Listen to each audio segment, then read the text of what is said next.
David and Samantha are coming home to give birth, so you need to leave. My mother-in-law coldly declared. My eldest son and his wife are scheduled to return in 3 days. Amy? Not understanding the meaning, I was dumbfounded when she continued. Yes, we don't need you to play the role of a mother anymore. Served your purpose a long time ago. Now, David and others will live here, so please leave by tomorrow. I had known I was not accepted as family since the day I got married. I have been treated as my husband's wife until now, but I never thought I'd be told to leave after so many years. You are a failure who can't bear children. We allowed you to experience child rearing. You should be grateful. We have no obligation to support you anymore. Even Michael is tired of you. Eh? Michael too? I swallowed hard. If this is not just a conspiracy between my mother-in-law and David, then I don't need to be considerate to my husband anymore. They are foolish to drive me out, but it's my mother-in-law who lit the fuse. What happens to this house from now on is not my concern. They should face the reality that they could have ignored. I am Chloe Robinson, 45 years old. I live with my husband and mother-in-law near a popular area close to the station in New York. The accessibility to the central part is outstanding. At the time of house hunting, my husband, who had just been promoted to section chief, was particularly concerned about this. The rent is high, but there are many rooms, and it was worth the slight stretch. My husband Michael is 8 years older, divorced, and we met through a friend's introduction. His kindness and tolerance, unique to older men, gave me a sense of security, and we decided to get married after 2 years of dating.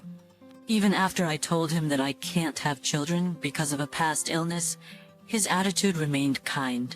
Conversely, even after hearing about his circumstances, my feelings did not change.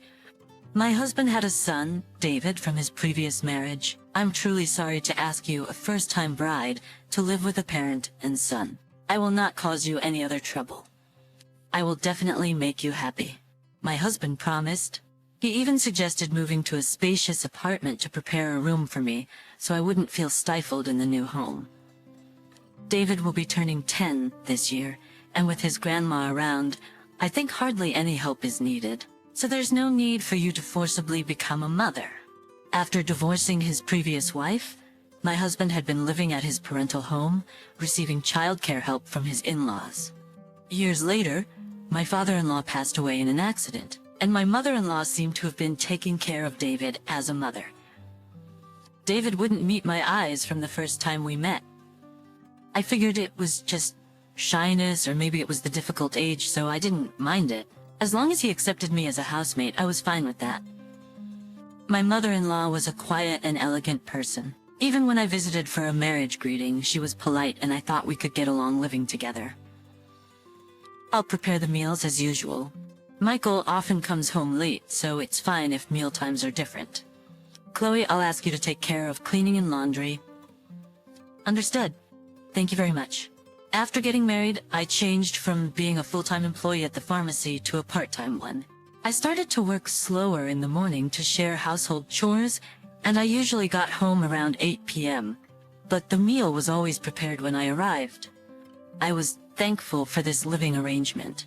My mother-in-law and David would have their meal before, and I was always alone. Though I felt somewhat sad about being married and eating alone, I accepted it as our style. However, it turned out that my mother-in-law never thought well of me and had no intention of accepting me as a family.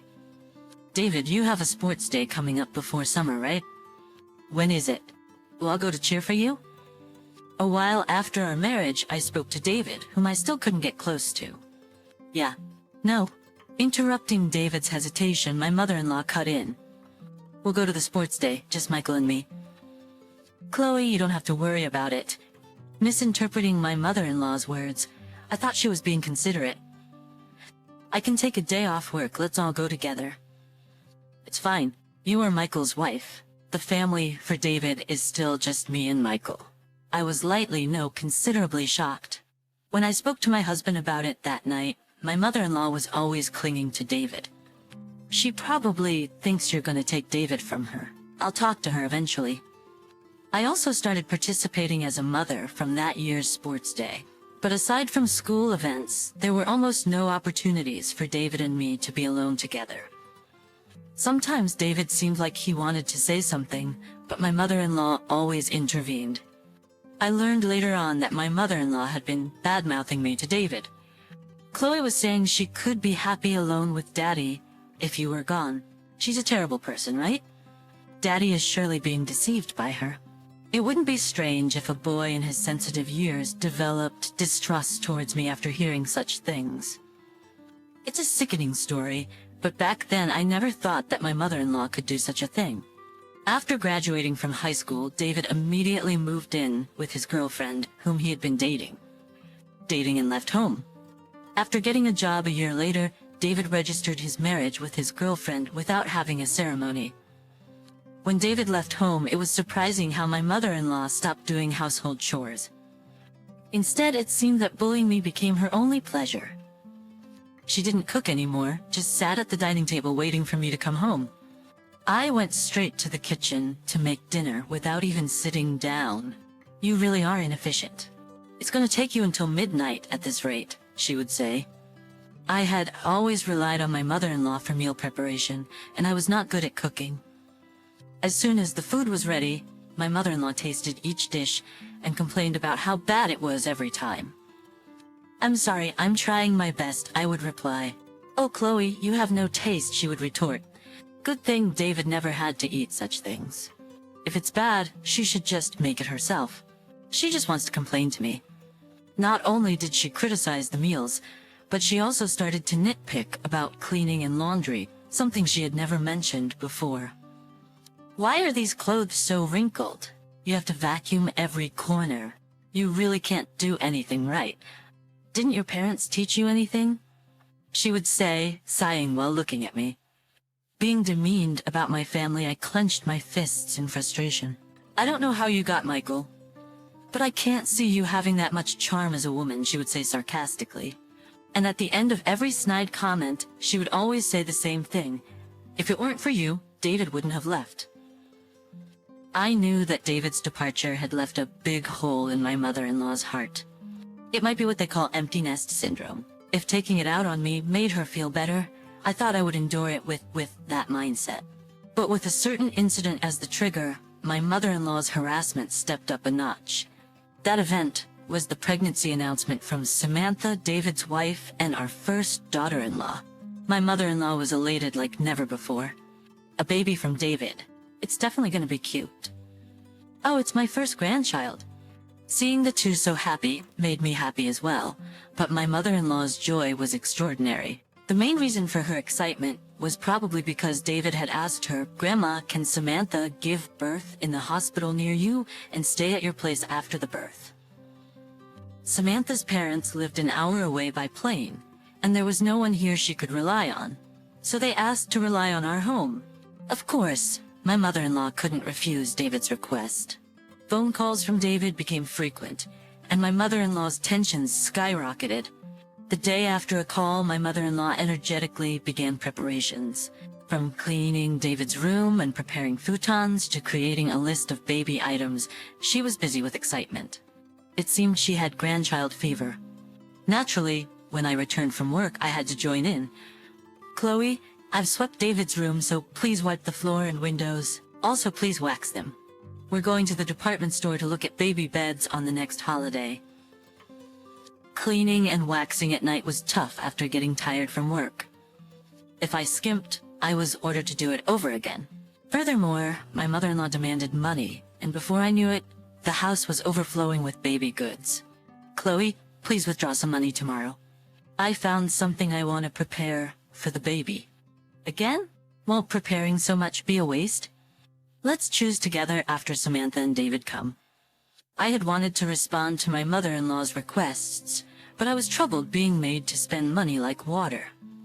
"How can you say such a cold thing? It's Michael's grandchild, right?" "Oh, that's right. Chloe, you're not connected by blood to David, are you? It doesn't matter to you, right?" "That's not true. Please don't say such things. I just thought Samantha would want to choose for herself. Don't you want to use things you've chosen for your own child?" Perhaps because it was a sound argument, my mother-in-law glared at me sharply. I thought I had said too much, but it was too late. My mother-in-law, without saying anything and with a frustrated look, returned to her own room. I did reflect, but I was also shocked to have been talked about like that regarding David. The next morning, my mother-in-law still hadn't gotten up, seemingly still angry. My husband was leaving for a 3-day business trip that day, so he said, through my mother-in-law's door, "I'm leaving." Please don't dampen Mom's excitement about her great-grandchild. She hasn't been herself since David moved out. You were worried too, weren't you?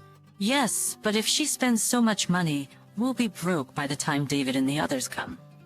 My husband immediately scowled. Are you saying it's because my earnings are bad? I'm not saying that. My husband, saying it was fine, left with an unsatisfied expression. It's always like this when it comes to money matters. Since I'm the one managing the money, I can't help but think about the future. Of course, there was a reason for worrying. We've been married for 13 years. I've really had a comfortable life with my husband, Michael. You can use your part-time job money, Chloe, just for yourself. Since Michael said so, I've been saving all the money except for my allowance. Even though it's in my name in the bank book, I consider it our shared property. But the performance of Michael's company has worsened, and his salary has dropped to 2/3 of what it was when we got married over these 5 years. Over the past 5 years, there has been a fear that the company may not last until his retirement. However, it did not seem like he was considering changing jobs.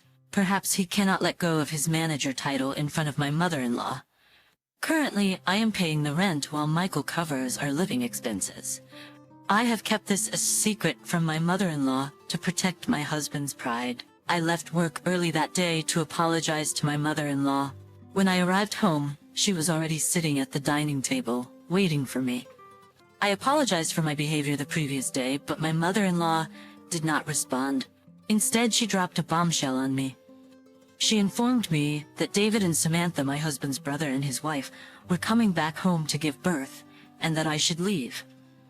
She said this in a cold and distant voice. David and his wife are scheduled to return in 3 days. I was dumbfounded and asked if she meant me. She confirmed that they no longer needed a mother figure, and that I had outlived my usefulness a long time ago. From now on, David and the others will live here, so I must leave by tomorrow. I have known since we got married that I was not fully accepted as a family member. I have always been treated as my husband's wife, but I should have realized it when David came home with us for the birth. They even let someone as incompetent and childless as me have experience in child rearing. I should be grateful, as they have no obligation to support me anymore. It seems like Michael is also tired of me. I was shocked and asked if he had a new girlfriend. My mother-in-law confirmed my fears. I could not believe it. My relationship with my husband has been deteriorating lately. But I never thought it would come to this. I had not noticed until now, but there were no business trips in the past year. I understood and decided to dine out that day.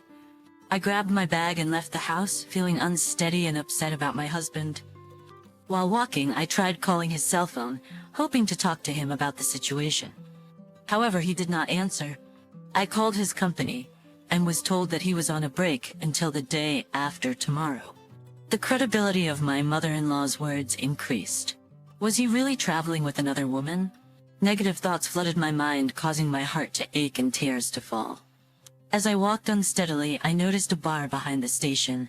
It was a place we used to frequent when we first moved here. I was surprised to see that it was still in business.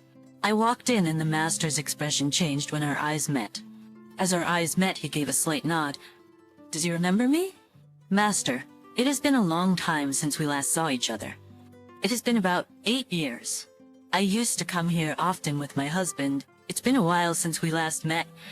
I remember. Sure enough, I couldn't help but smile. At the same time, I felt my heart loosen. May I have a beer and a combination of grilled chicken? I asked. Yes, the master replied.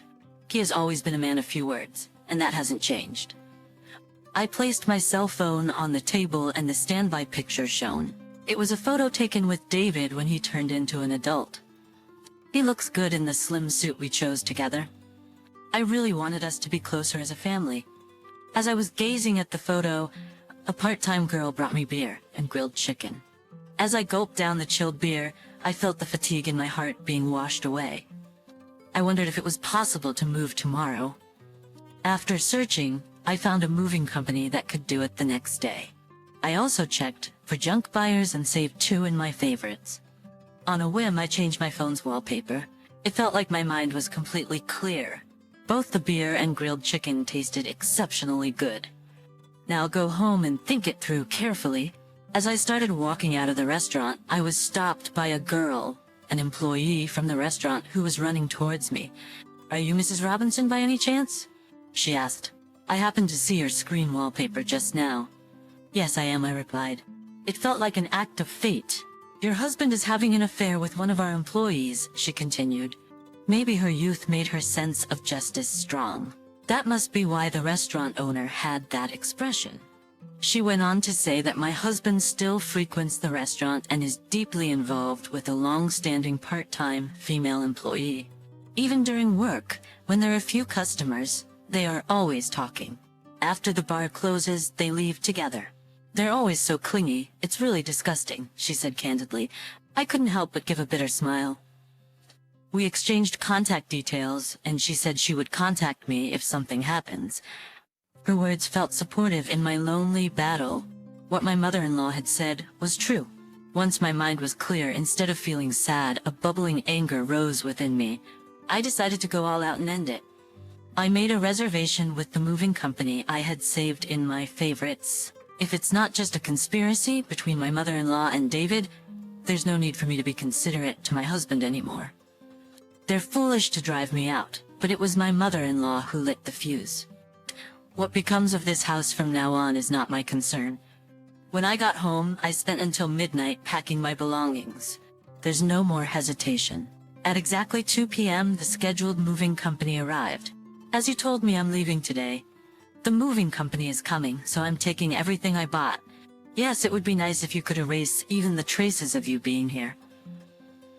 As she wished, I took out all the furniture and appliances from this house. I had been paying for everything other than rent and living expenses with my part-time job money. Watching the belongings being carried out one by one, my mother-in-law began to panic. "Wait a minute, Chloe, what's this? We can't live if you do this. To leave no trace, I'm taking out everything I bought. You can start a completely new life from tomorrow." While holding back my laughter, I ignored my resisting mother-in-law and carried out everything. She was complaining to the moving staff too, but that wouldn't change anything. The only things left in the house were a ton of baby goods and a chest of drawers from before my marriage. Well then, goodbye. I believe I've left no traces behind, so please be happy with Michael and David from now on. Leaving my mother-in-law sitting in astonishment, I placed the keys and left the room. I had my luggage held temporarily and decided to stay at a single colleague's house for a while. Feeling accomplished, I slept soundly that night. It was a week later when my husband contacted me. Were he and his lover making some plans? While my husband was dawdling, I got a message from a girl at the bar. I got a good picture, I'm sending it. There was a picture of my husband chatting amiably with a not-so-young woman in the bar. The girl, perhaps feeling a sense of justice, must have followed them after closing. Photos of the two entering a hotel were also attached. Even in such times, it seemed the affair was ongoing, and the last bastion of my husband cleanly dissipated. I asked her to find out the woman's name and address for me. When all the evidence of the affair was prepared the next day, my husband called. "Where are you now?" "David and Samantha are here." "Aren't you coming back soon?" "No, I'm not coming back. Your mother told me to leave." "I'm done. Aren't David and Samantha going to live together now?" "I knew it. David and his wife are moving in because they have no money. I heard that after graduating from a vocational school, they've been changing jobs, and now they're working part-time." "No, I want you to come back." "When I went to the pharmacy, I heard you're taking a break for a while. Do you have a place to stay?" "Yeah, I'm fine, so don't worry about me. Your mom and David must have hated me. They'll be glad to live freely." Freely without me, my sarcasm leaves my husband at a loss for words. He has been turning a blind eye to the fact that his mother and David have not accepted me as family. "Well, it's fine. I have something to talk about too, so I'll be back there once. Yes, I have to put the finishing touches for the sake of my future life. Please, I beg you, my husband replied in a slightly relieved voice. Later on, I returned to the house after a long time. There were some new furniture and home appliances in the house. When David and Samantha saw me, they greeted me with a nod, remaining seated on the sofa. As I sat down on a chair, my mother-in-law, sitting in front of me, glared at me with a scary face. The atmosphere was tense and I knew I needed to act quickly. Thinking so, David opened his mouth and asked, "What did you come here for? Did you take all the house stuff? Are you a devil?" I sighed and explained, "I took everything because I bought it. I wanted all traces of me to disappear, just as you wished. But that's strange, right? You just working part-time at a pharmacy, there's no way you have that much money." It seemed that my husband still hadn't talked to my mother-in-law. When I glanced at him, he began to speak as if giving in. "For a little while now, Chloe and I have been combining our earnings to get by. So, the stuff you took out is ours too, right?" Caught off guard, I decided to speak on behalf of my husband. Michael's company is not doing well and his salary has plummeted. So for the past 5 years, I've been making up the difference. But that's not enough anymore and now I'm paying the rent. My mother-in-law looked at him with surprise. "I'm not just a part-timer, I'm a part-time pharmacist, and the hourly wage is quite good. Now I earn more than Michael." My husband awkwardly looked away at my words. My mother-in-law's eyes hurriedly darted between both of us. "From now on, David will have to pay the rent. You're living here, right? You've been taken care of enough, now it's your turn to repay your grandmother." Suddenly, David asked with a surprised face, "How much is the rent?" I replied, "It's $2,400. Do your best." My mother-in-law added, "It seems I'm done playing the mother role, so I have no obligation to look after you. Pull yourself together, you're going to be a father soon." David shook his head slightly, muttering, "That's impossible." Samantha, hearing this, raised her voice. "Wait, $2,400? You said, if we live here, we don't have to pay rent or living expenses. I even quit my job. David's salary is only $1,200. What are we gonna do?" I almost burst into laughter. "Don't worry, Samantha. You can move to a cheaper place, right? Michael still has a decent salary." Hearing this, Samantha's face relaxed a bit. "Oh, but I'm gonna claim compensation from Michael and his mistress, so life might still be tough." Finally, Samantha broke down in tears. My husband was the one in panic. "What are you talking about?" "Ah, your mother told me about the new woman." "I'll quit being your wife." "That's definitely a lie from Mom. You're the only one for me. My husband probably thinks there's no proof. Indeed, it's only been 10 days since I left the house. Wouldn't Evelyn be hurt if she heard that?" "Well, I'll contact her about this later." Hearing the name Evelyn from my mouth, my husband shivered. Realizing I knew everything, he sighed, holding his head. "Well, then I'll be going now. From now on, let's communicate through our lawyers." Saying that, I handed him the business card of my divorce attorney. Both my husband and David said nothing more, remaining silent.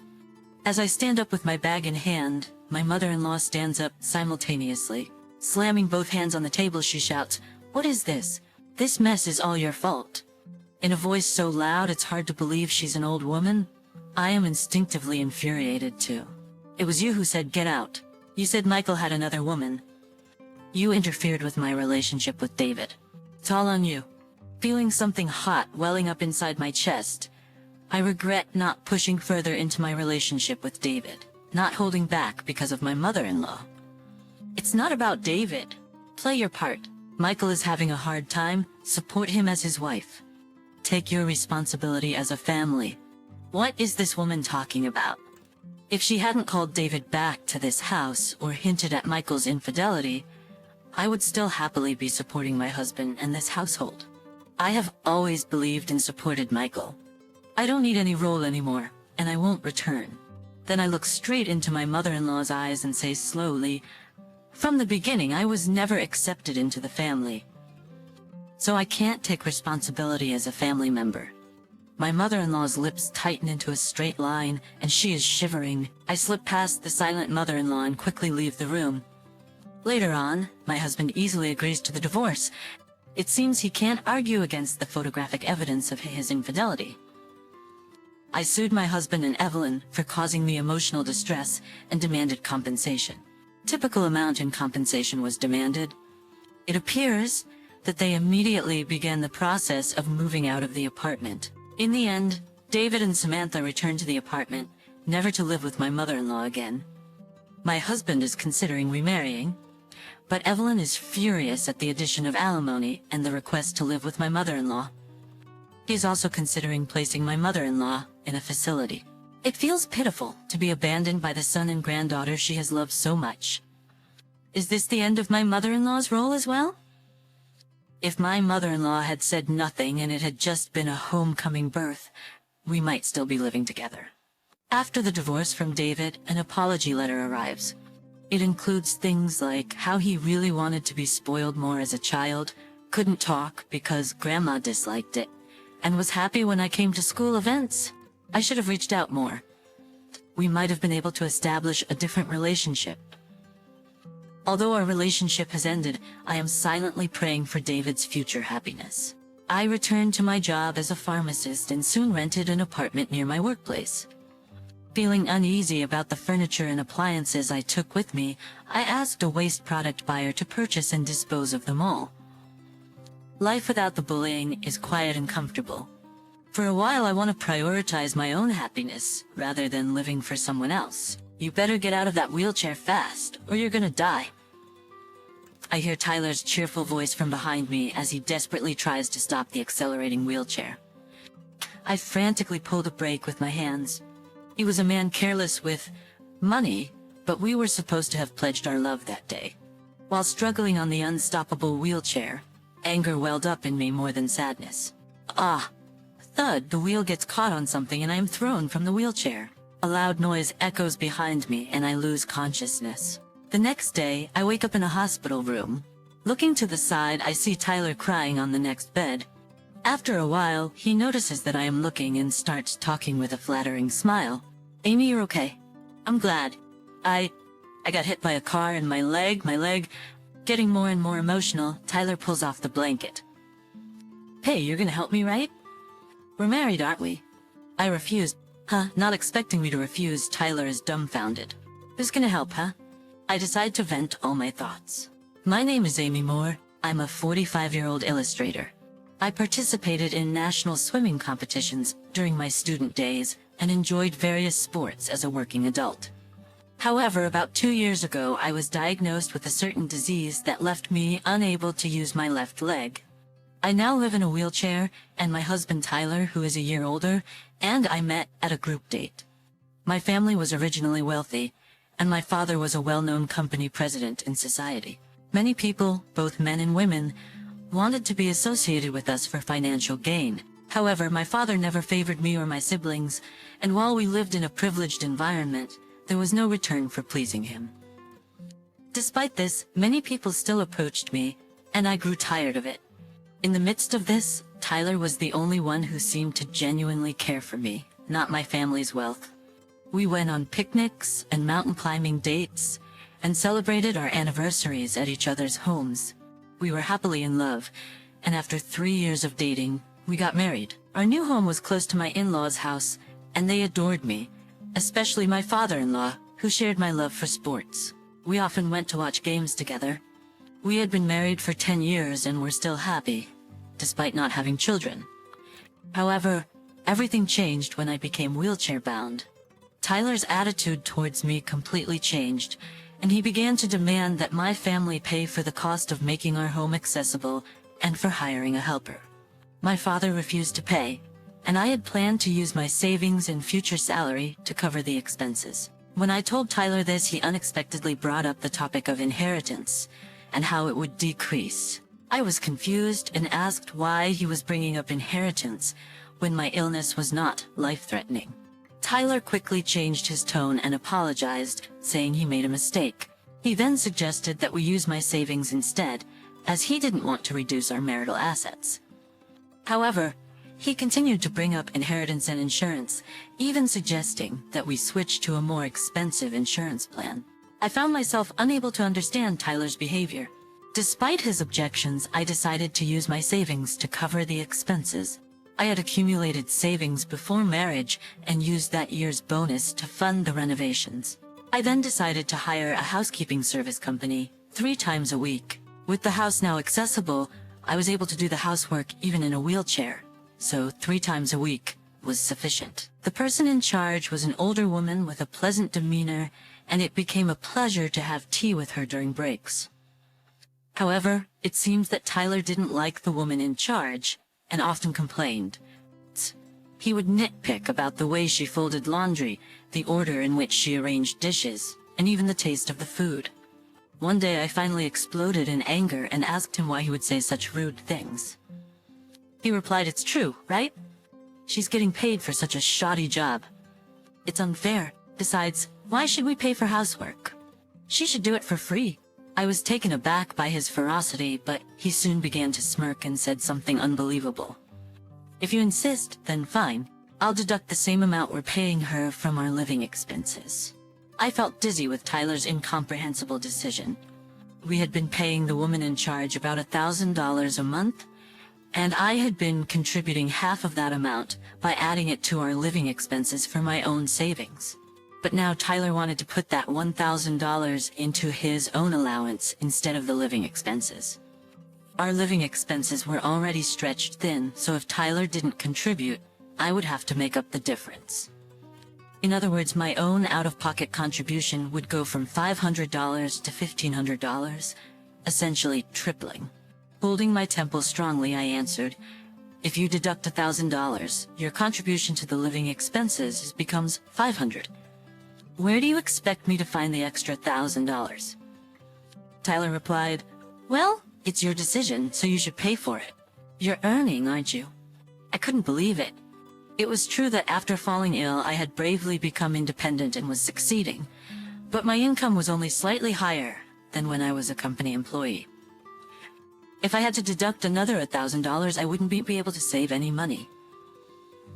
However, Tyler showed no signs of backing down. "Fine, but promise me one thing. Make sure you save that $1,000 properly." I replied, "Got it," but I felt nothing but anxiety with Tyler's cheerful agreement. And that anxiety soon proved to be well-founded. Tyler stopped complaining about the housework agency, but correspondingly, he stopped doing any housework. "Hey, even though we're using the housework agency, we should do the daily chores." "Huh? What are you talking about? We're paying them, so let them do it." Tyler began to leave the house more often. There was no conversation, and on the rare occasions when we met, he made a disgusted face. The word divorce started floating in my mind. "Hey, wanna go see the cherry blossoms in the botanical garden?" Cherry blossoms? We had been living with minimal conversation for 2 months. It was early spring. Suddenly Tyler said this, leaving me baffled. Smiling, Tyler continued to talk to me as I was at a loss. "Recently, we've just been passing by each other, right? I thought I'd like to have a little talk while looking at the beautiful flowers." "Well, okay then. All right, let's go," Tyler cheerfully exclaimed as he began pushing my wheelchair. The trivial conversation after so long eased my weary heart a bit. Maybe the recent discord was because we hadn't been talking enough. It was when I began to think that way. "I'm out of money. I really need your insurance money soon." "What?" Along with Tyler's unheard voice, my wheelchair was pushed vigorously and began to descend the slope on its own. Unable to understand the situation, I panicked. Still, I desperately reached for the brake. From behind me, as I tried desperately to stop the accelerating wheelchair, Tyler's merry voice echoed. Desperately, I pulled the wheelchair brake with my hand. He was a man careless with money, but we were supposed to have vowed our love that day. As I struggled atop the uncontrollable wheelchair, anger bubbled within me more than sadness. The tire caught on something, and I was thrown from the wheelchair. A loud noise followed behind, and I lost consciousness then and there. And the next day when I woke up, I was in a hospital room. Looking sideways, Tyler was crying on the next bed. After a while, noticing that I was watching, Tyler spoke with a fawning smile. "Amy, you're safe. I'm glad. I was hit by a car there and my leg. Becoming increasingly emotional, Tyler tore off his blanket. From there appeared Tyler's body, with only one leg attached. You'll help me, right? We're husband and wife, right? I refuse. Duh. It seems he never imagined I would refuse. Tyler was left speechless. Who would even think about helping him? I decided to let out all the feelings I had been holding in. Why should I take care of someone who pushed me down a hill just to get insurance money? It was a moment of madness. I'm regretting it. If saying sorry could fix everything, we wouldn't need the police. My words turned Tyler's face pale blue. I continued to talk without letting him interrupt. Besides, weren't you supposed to be saving $1,000 a month for me? What happened to that? I am doing that. Oh, really? Then you can pay for this hospital stay with that money. Well, about that, Tyler was stammering in a panic. And for a good reason. His bank account was practically empty. Why do I know this, you ask? Because I have the bank book. Tyler, always finding things troublesome, only checked his account online. Therefore, I usually managed and kept all the bank books. Back when our relationship was good, I never felt the need to check how much money he had. But since he hadn't been depositing the $1,000, I started keeping the accounts. And I found out that instead of saving money, he was sending it somewhere else. The recipient was a woman. I hired a detective and found out that Tyler had not only cheated on me, but he also had a child. The money was going to his affair partner as child support for his kid who was 4 years old. Cute age, huh? Have you been visiting her? How long have you known? A month now. As I said this, Tyler's mouth hung open in shock. I dropped another bomb on him. Really? I was shocked because you're paying child support for someone else's child. But Tyler had a confused look on his face. Understandably so, as Tyler believed the child his affair partner had given birth to was his own. I couldn't hold back my laughter. Then Tyler cut me off with a disgruntled voice. What the hell are you talking about? That kid is truly mine. Hearing those words, I burst out laughing even more. Seeing me like that, Tyler looked at me as if I was something creepy, so I decided to tell him the truth. But you see, you can't even have children. I continued talking while laughing at his most foolish face and voice ever since we met. You really thought I was the reason we couldn't have kids? Well, I was considerate and didn't tell you, but your father knows. It's a lie. Blood completely drained from Tyler's face. Actually, we had been undergoing infertility treatment for about 3 years since our marriage. At that time, Tyler reluctantly took the test. As a result, it was revealed that the cause was with Tyler. However, after consulting with my father-in-law, I decided to keep it a secret from Tyler. My father-in-law had the view that Tyler, who is mentally fragile, would not know what to do if confronted with that fact. Hearing my father-in-law's view, I was troubled, but in the end, I continued the infertility treatment without telling Tyler the results, and stopped it at Tyler's request. After telling him all this, Tyler suddenly called someone on his smartphone. Hey, you had an affair, didn't you? The kid isn't mine, is it? Watching Tyler yell like that at the first word, I understood who he was calling.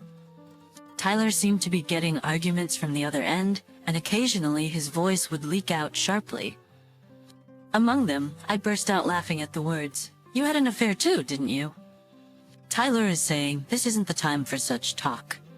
But to me, both the woman who deceived Tyler to pay child support for another man's child, and Tyler, who spent all the money on child support and affairs, and then pushed his wife off a hill for insurance money, seem equally terrible. It seems the call was unilaterally cut off, and he couldn't get through no matter how many times he tried calling back.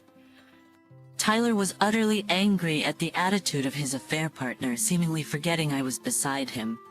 That bastard? Was she only after the money? Sorry to interrupt while you're heated up, but we're not done talking. Amy? It seems Tyler finally remembered I was there, looking at me and sweating. I brought the conversation back with a smile. Do you remember signing the papers when we decided to save that $1,000 you spent? Huh? I sighed at Tyler's attitude. He probably planned to go back on it later anyway. I picked up my smartphone from the table and showed him a photo. See, it's written here, right? In the event of misuse, divorce, and the entire amount spent up to the discovered month will be paid to the wife, Amy. It's a scam. That was not there. Oh, but it's properly checked. And there's a signature too, right? It's even notarized, isn't it? Tyler looked frustrated, and then he immediately appealed to me with desperate eyes. Come on, Amy. I was just possessed. Please don't say divorce, okay? Besides, I can't pay such a large amount. Divorce is settled. I can't do it anymore. But don't worry, you can pay the spent amount in installments. Seeing me like that, Tyler had a face like he was the victim. I sighed and called out to the figure hiding at the entrance of the hospital room. Please come in, Dad. Seeing his father-in-law enter the room, Tyler shouted. My father-in-law, with a face red as if his veins might burst, glared at Tyler. This is the end of our relationship, Beth? What are you talking about? My father-in-law glared at Tyler and came over to me to apologize. I'm truly sorry. I won't ask for forgiveness, and it's fine if you don't. Please file a complaint. I'm really glad Amy is safe. Thank you. He must be crying. Large drops of water are falling onto my bed. I glare at Tyler, the reason for making my beloved father-in-law do this. What? Don't you feel anything seeing this? It's your fault. Always spending money and yet earning more than me, and your rich family is stingy. I don't know why I married you. So you're after the money too. Feeling like all the beautiful memories have been tainted, my voice is the lowest it's ever been in my life. Tyler is surprised looking at me. While surprised at myself for deeply loathing Tyler, I put on a smile. Well, marrying for money and in the end having to pay repayment, huh? Shut up! I'm not paying. Too bad, payment is a done deal. As I said this, my father-in-law, looking scary, told Tyler, I will be watching you until the payments are done. I couldn't see, but his face must have been terrifying as Tyler's face went pale and he was shaking. Excuse me for interrupting. In this worst atmosphere, a middle-aged doctor in a white coat entered. Coming straight to me, the doctor handed over a document. Is there a reason you are not receiving treatment for your leg? What? Tilting my head in confusion, I looked at Tyler, who was staring at the doctor with a pale face. The doctor continued speaking with a puzzled look. If you have surgery on your leg, you'll be able to move again. Didn't you hear that when you were diagnosed before? I didn't hear. I looked at Tyler. Tyler was trying not to meet my eyes. Seeing that, I had a bad premonition. Tyler, you lied to me? Saying that the illness would never be cured and that I would never walk again? At Tyler's non-committal reply, my father-in-law again yells at him. I turned to the doctor and asked, I didn't hear the diagnosis directly at the time. Could you please tell me? Yes, Amy, your illness is a temporary paralysis caused by a herniated disc hitting the spinal cord, leading to blood flow issues. Since some time has passed, you'll need rehab, but you will be able to walk again. I couldn't stop my tears at the doctor's words. I was wrong to trust Tyler and not hear the diagnosis, but my disgust for Tyler, who lied about a problem involving a person's life, grows by the minute. There's not a shred of affection left. Tyler, what's going on? Tyler, don't just stand there, say something. My father-in-law's yelling echoes in the hospital room. Tyler's shoulders shudder, and he suddenly starts crying. But if Amy is free to roam the world, I'm always left behind. If she's in a wheelchair, she will always stay home. And she won't try to have more fun than me, right? So what? Your selfish jealousy has forced me to live in a wheelchair for 2 years? Knowing I could have surgery to eliminate the pain and paralysis and you kept silent? That's the worst. At my words, Tyler hangs his head in exhaustion. I look at him with cold eyes. Both the doctor and my father-in-law seem angry at Tyler for selfishly denying me my chance for treatment. So, may I explain the surgery to you tomorrow? Yes, please do. I instantly brighten up. The doctor smiles back at me warmly. Just that gives me hope for a bright future ahead. I will instruct the nurse to separate the rooms. No, I don't want to be separated from Amy. The doctor glances at Tyler's sudden loud refusal, ignoring him. Then he says to me, then see you tomorrow, and leaves the room. Amy, you're not really going to divorce me, right? I'm an amputee, remember? I know I was wrong to keep quiet, but think about our current situation. Despite my father-in-law yelling at the incredibly selfish Tyler, he stands his ground. I silently watch but seeing no sign of it settling down after about 10 minutes, I reluctantly speak up. Then I'm gonna work and you'll handle the chores. If you ask for a service, you'll pay for it. Oh, and I'll deduct that amount from the living expenses. Huh? I can't live like that. What are you saying? What, was it strange? It's strange. Be kinder to me. I'm in a wheelchair for life. Tyler said so, his breathing harsh. What I had said was all that Tyler had said to me, but Tyler seemed to not notice. Hey, do you realize? Huh? Realize what? What I just said is what you said to me. As I said that, Tyler finally seemed to notice, his face turning pale as he froze in place. My father-in-law had also forgotten to shout, his face turned pale. It must have been a big shock to learn that the son he had desperately raised had said such terrible things to his wife. Well, let's talk through lawyers from now on. And about the compensation too. Wait, Amy. As Tyler called my name, a nurse came into the room. It seemed that I was moving rooms, so Tyler couldn't easily barge in anymore. Tyler resisted to the end, but with one leg, he couldn't get up from the bed and could only scream. Well, Tyler, goodbye. Wait for me. With Tyler screaming as the last thing I heard, I was pushed by the nurse and left the room. My father-in-law met my eyes and nodded, and I bowed my head in return. That was the last time I saw Tyler. A few months later, I received divorce papers from Tyler through the lawyer, and the divorce was successfully finalized. I heard Tyler is quite disheartened and is living under the strict supervision of my father-in-law. He seems to have been able to keep his clerical job, but it appears that the reason for the divorce somehow leaked, and now his colleagues who were concerned about his injury at the time of his return are now looking at him coldly.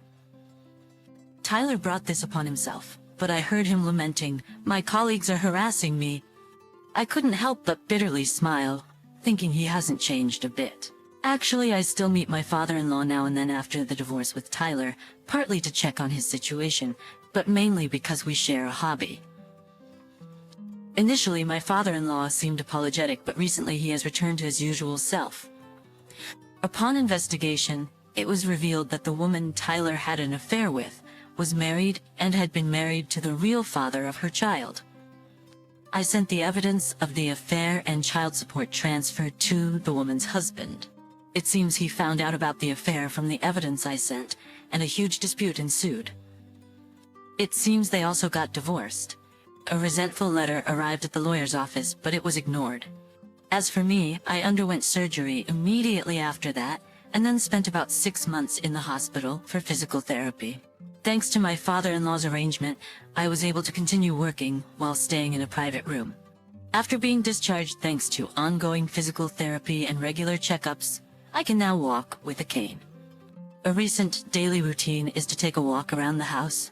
Actually, recently I exchanged contact information with someone I met during those walks and promised to go for a meal. He's a very kind person who helped me when I stumbled and fell over a rock.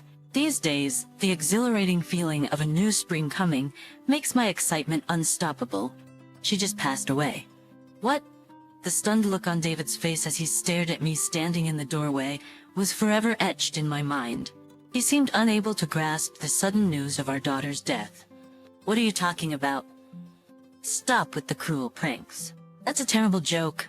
Who was he to say such a thing? David mocked me as I stood there soaked from the rain. It's not a lie. How could you let this happen? I'll handle the funeral arrangements, so please stay away from the house for a while. Goodbye. Seeing me trembling from head to toe, David finally seemed to realize the gravity of the situation, leaning back in shock and muttering, "Is this for real?" But his reaction seemed so distant, so detached, it grated on my nerves. I turned on my heel, rage burning inside me. I'll never forgive him. I'll make sure he pays, even if I have to drag him to hell myself. My name is Juliana Bridges.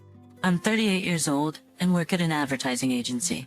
Our family consists of my husband David and our 8-year-old daughter, Mia. We aren't rich, but we lead a comfortable life. That's because the ad agency I work for pays well. Even compared to my peers with office jobs, I earn a hefty salary. I've never had to worry about spending money each month, and we've even been able to save up for Mia's college tuition.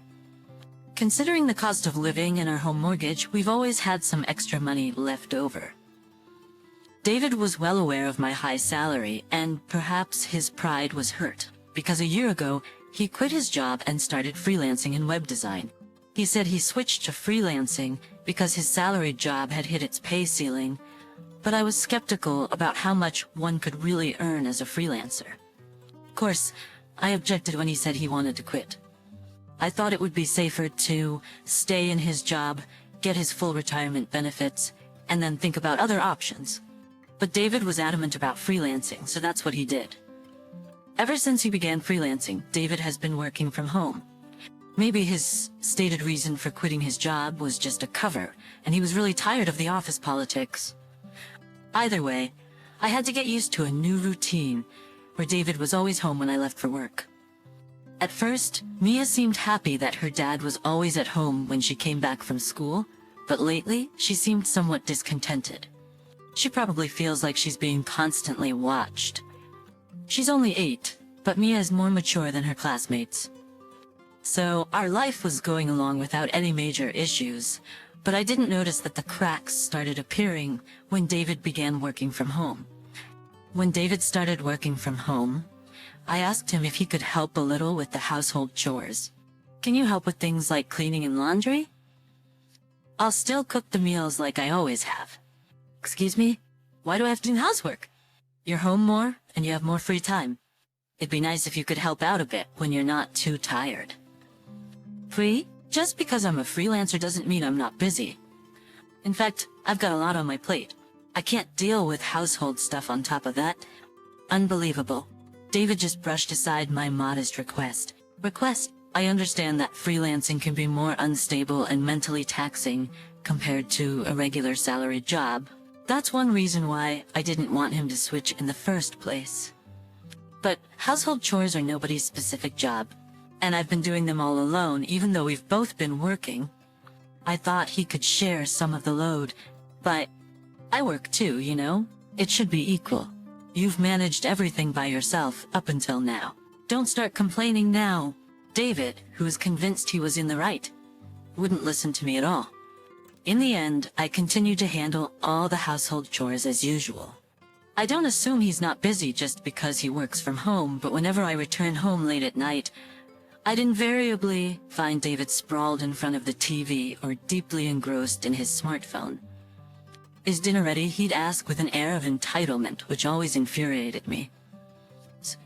What's more, since working from home, he seemed to become more concerned about cleanliness, always demanding that I clean the house more thoroughly, pointing out every little piece of dirt on the floor, the windows, and the bathroom. If you're so concerned, why don't you clean it up yourself?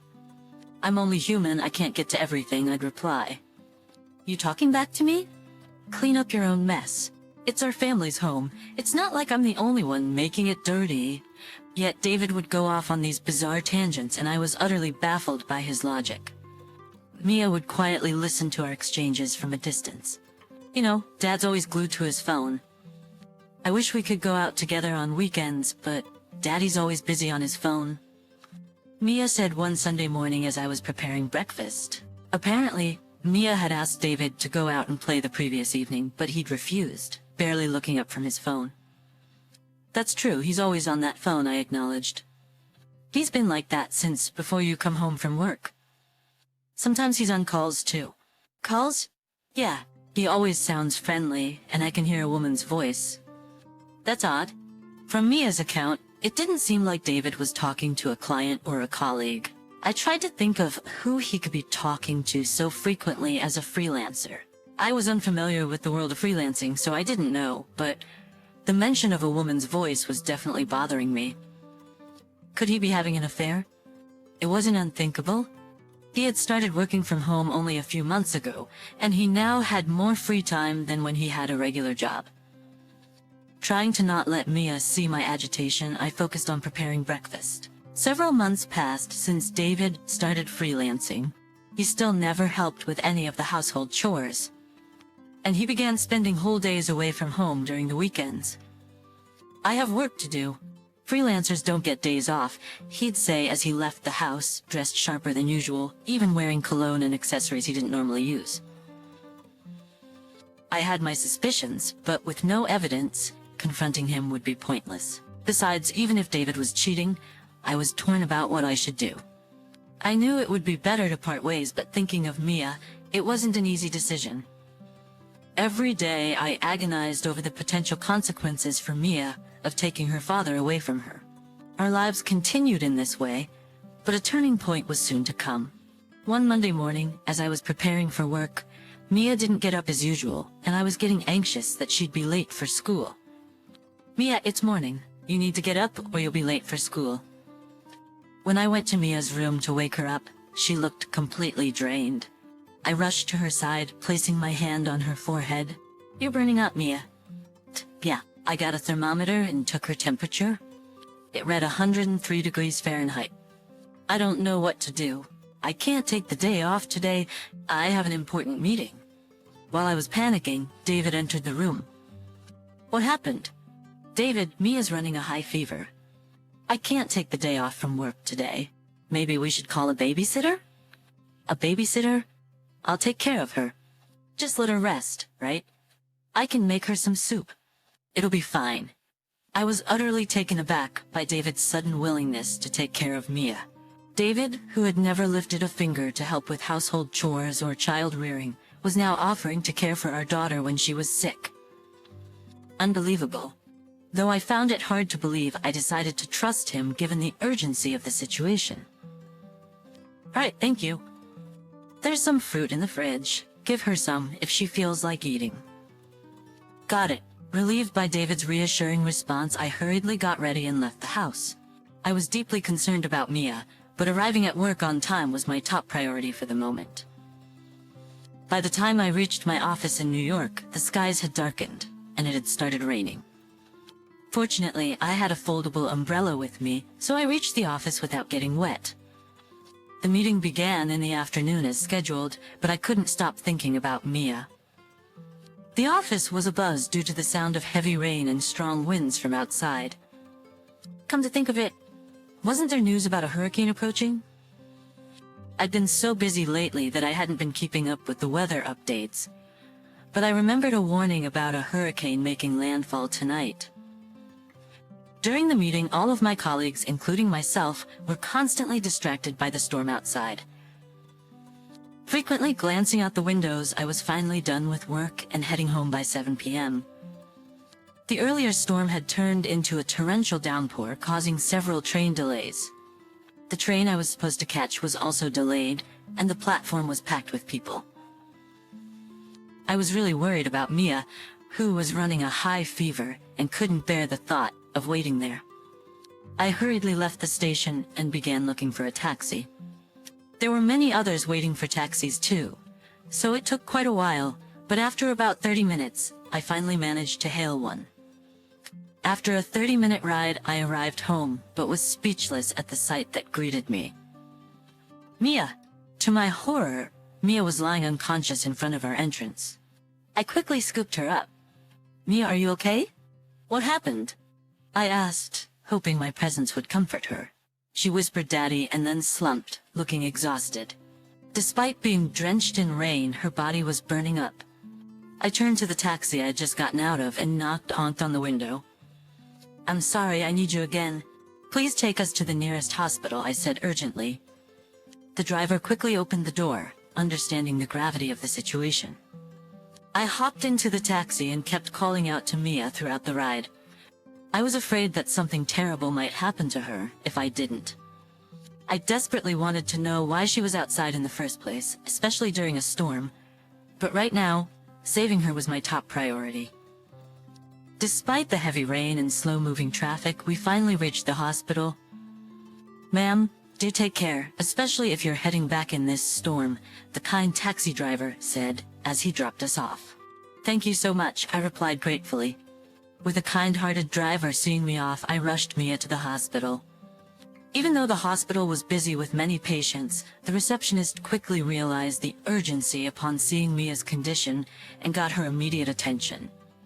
30 minutes later, a doctor finally examined Mia and informed me that she was semi-conscious due to a high fever. Thankfully, she had no physical injuries and should be okay once her fever reduced. However, given that she had apparently been outside in the rain for hours with that fever, she had to be admitted immediately. "Mia, I'm so sorry. I hope you feel better soon," I said, feeling guilty for not being there to protect her. "Ma'am, a nurse will take good care of her. You should rest today," the nurse said kindly. "Thank you," I replied, feeling exhausted both physically and mentally after spending 5 hours at the hospital, endlessly staring at Mia's pained face as she slept. After working all day and seeing Mia in this state, I was exhausted. I decided it was best to let the nurses handle it and head home. Everything that happened to Mia was undoubtedly David's fault. Mia murmured "Daddy" before passing out, which was evidence enough. It was inconceivable that Mia, with such a high fever, would willingly go outside, especially not during a storm. The more I thought about what David had done, the angrier I became, unable to comprehend or forgive him. As I made my way home, I pondered what to say to him. If he hears that Mia is okay, he might think it's all right to continue with his reckless behavior in the future. I absolutely don't want that to happen. I needed him to deeply reflect on his actions, even more than feeling remorse. With a certain resolve, I headed home. When I arrived, wet from the rain, David was casually fiddling with his smartphone. Noticing me, he looked up in surprise and asked, "Hey, where's Mia? Wasn't she sleeping at the entrance?" I replied, "She said she wanted to play outside. I told her not to, but she wouldn't listen." Seeing David ask that with such nonchalance made my anger boil over. "Mia went out on her own? He's the one who tossed her out in the first place." I clenched my fists tightly and replied, "She just passed away?" "What?" As I stood in the doorway, David stared at me with a dumbfounded look, a look that burned into my memory. The shock of hearing that his daughter had died seemed too much for him to grasp. "What are you talking about? Stop playing sick jokes. That's in bad taste." The nerve of him to mock me as I stood there drenched from the rain. "It's not a lie. What have you done?" "I'll handle the funeral arrangements, so stay away from the house for a while. Goodbye." Seeing me shaking with rage, it finally hit David how serious the situation was, and he blurted out, "Are you for real?" But his reaction seemed so detached, as if it was happening to someone else, which irritated me even more. I turned on my heels, the fury inside me blazing. I won't ever forgive him. I'll drag him down to hell if I have to. I stormed out of the house and headed straight for a hotel. I managed to find a vacant hotel and decided to stay there for a while. Although it would cost me, now wasn't the time to worry about money. I wanted to get back at David. If he felt remorse and changed his ways after hearing about Mia's death, I might reconsider my approach. But seeing that he didn't call or message me that day, it was clear he couldn't care less about what happened to Mia. This only fueled my anger further, and I began to devise a plan to make him pay. The next morning, I woke up and immediately headed to the hospital. I got word that Mia had regained consciousness. "Mia, are you okay?" "Mom, yeah, I'm fine now. My fever's gone down." "Oh, thank goodness." I hugged Mia tightly and gently stroked her head. She giggled as if tickled by the gesture. Relishing the joy of Mia's return, I eventually pressed her for the truth. "Mia, what happened yesterday?" "Daddy kicked me out." "I knew it. He said I was in the way and told me to leave. Then a woman came in and they chatted like they were close." "A woman? What did she look like?" I didn't get a good look, but she was young. She had bright red nails and wore skinny heels. I couldn't believe it. David was having an affair. Not only did he bring his mistress home on a day Mia had a high fever, but he also locked his own daughter outside. It was beyond comprehension. How could he do something so horrible? "I'm sorry, Mia. That must have been terrifying." "Yeah, but I was happy you came to save me." "Mia, for David to put Mia through such trauma and think he can be happy with his mistress, it was unforgivable." I felt a burning rage consuming me. By the way, Daddy said he's going to invite that lady over again next Sunday. "Next Sunday?" "That's the day I'm supposed to go on the company trip. He's planning to spend a fun day with his mistress while I'm away." I was appalled, but it strengthened my resolve. Thanks for telling me. I patted Mia's back, vowing to get back at David. The following Sunday, I decided to take Mia and return home. I informed my company that due to personal reasons, I wouldn't be able to attend the trip. After Mia was discharged, we had been staying at the hotel together. It had been a while since we were home, but as we approached the front door, it felt like we were entering someone else's house. We're home. When Mia and I entered the house like usual, sure enough, there were unfamiliar high heels at the entrance. Just as Mia had said, the thought of David and his mistress enjoying themselves deeper in the house made my skin crawl. David wasn't in the living room, so I headed to the bedroom. Thinking that Mia might witness something too intense, I hesitated for a moment, but the room was quiet. As I listened closely, I could hear David's voice coming from the bedroom. You know, it really worked out for me. With Mia gone, it made breaking up easier.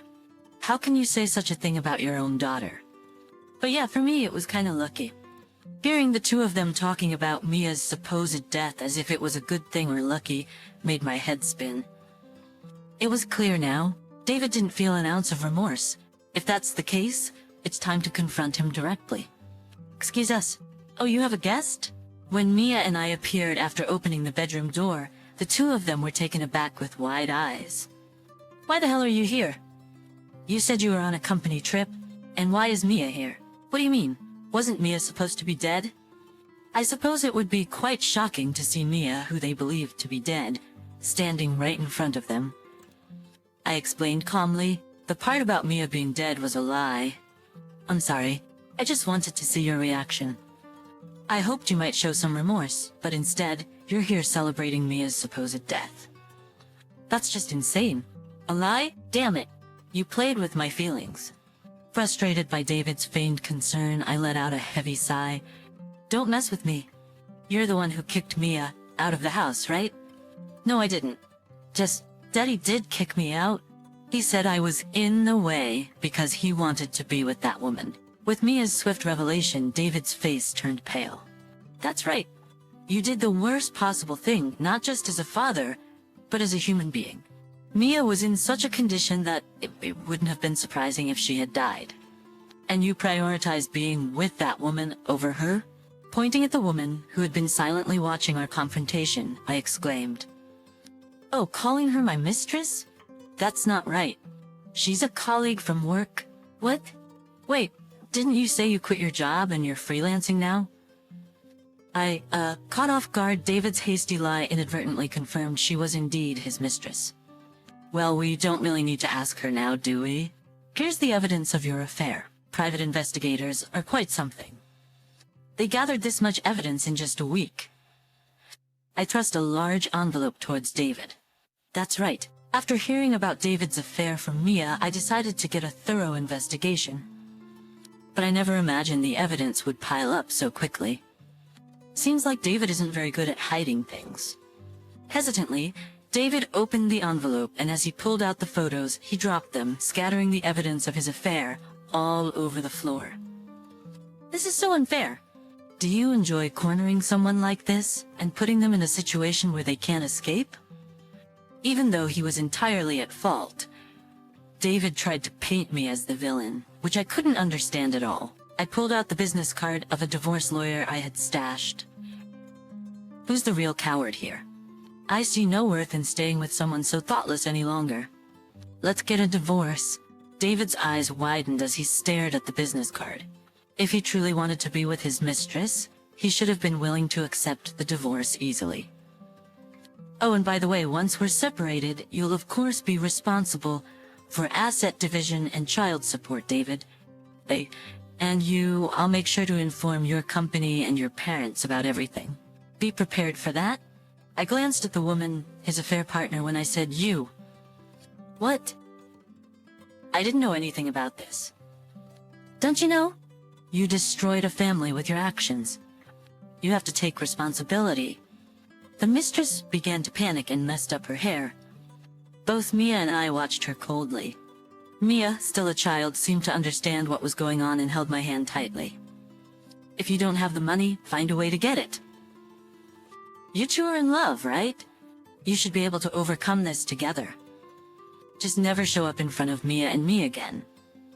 I'll give you the house, but you're still responsible for the mortgage. Wait, David tried to protest, but I pulled Mia away. Yes, Mia is gonna lose her father, but I have no regrets.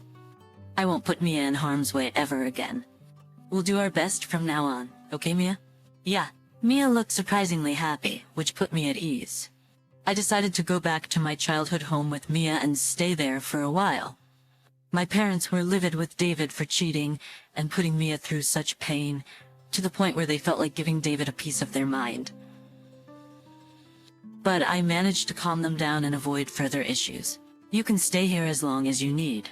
Thank you. Both my mom and dad seemed pleased that we had come, and Mia was thrilled to see her beloved grandparents. For now, everything seemed all right. As for David, he got a lawyer and managed to settle the child support and asset division in one payment. I couldn't imagine David having millions saved up, so he probably took on some debt. And with the remaining mortgage to pay off, David must be stretched pretty thin right now. A coworker from my company who went to high school with David updated me about him. Apparently, he ended up breaking up with his mistress. David had boasted to her about having money, so when the truth came out, they quickly parted ways. David's income was already halved from what he used to make as a salaried employee, so it's understandable. Now, in addition to his freelance work, he's scrambling with various legal matters. After losing his wife, daughter, and mistress, David will probably live a frugal life, paying off his debts. He got what he deserved. I hope he learns from his hardships and regrets his actions. Mommy, today at school I made Grandparents' Day gifts for Grandma and Grandpa. Really? Let's give it to them later together. Okay. Seeing Mia so lively and happy even without David around made me feel content. From now on, I'm gonna move forward at my own pace, with Mia by my side. Then get out of here, you worthless scum! I never imagined hearing such words, especially right after buying our new home as newlyweds. My husband Bob was extremely kind and gentlemanly when we were dating, but now he acts as if he shed that kind facade, treating me horribly. Since his parents moved in with us, things have become even worse. I feel like I have no allies in this house. But Bob is completely unaware of the true story behind this house and its ownership. It's about time I come clean and tell Bob and his parents the truth. These people thinking men are superior are in for a shock. How dare they tell me to leave? They'll soon realize they're too late. My name is Sarah. We got married just last year. Before getting married, my days were filled with going back and forth between work and home, and I had often wondered about my future. Seeing my high school and college friends getting married one after the other, I began to think maybe it would be nice to share my life with someone. It's cliché to say, but finding someone is a mix of luck and fate, and things don't always go as planned. However, my life took an unexpected turn. Excuse me, did you drop this key? That simple incident at a mixer led me to meet my current husband, Bob. I had carelessly dropped my house key, and he picked it up for me. Our conversation took off from there. That keychain? Did you go to that concert? Yes. A friend invited me and I became an instant fan. Do you know about it? I'm a huge fan too. I have the same keychain, but in a different color. Showing me his variant of the keychain, he continued. What a coincidence. I don't know many people who are fans. This is exciting. Same here. Would you like to chat for a bit? Our shared love for the concert and the artist led to a spirited conversation, which then transitioned to a cafe nearby. We exchanged numbers, and our relationship grew quickly from there. Life is full of surprises. Meeting someone with shared interests and getting married made me incredibly happy. Married life was blissful at first, but I distinctly remember the day the storm clouds began to gather. Bob started opposing the idea of me working full-time. People think I'm making my wife work, you know? Couples working together is the norm nowadays. Besides, I've been working since I graduated from college. You're okay with people thinking I can't provide for you? Saying that, he aggressively bit into his dinner roll. I want to be the main breadwinner, and I want you to primarily take care of the home. So you want me to be a stay-at-home wife? Yeah, but not entirely. Maybe you could work part-time or something. Just because you say so doesn't mean I'll find a part-time job easily. You were just doing basic clerical work, after all. I'll look the other way until you find something. Just do your best. I didn't understand why, even when I was willing to comply with Bob's wishes, I was still subjected to such demeaning comments. Referring to one's wife as just someone doing basic clerical work and being condescending was unsettling. I began to dread our future together.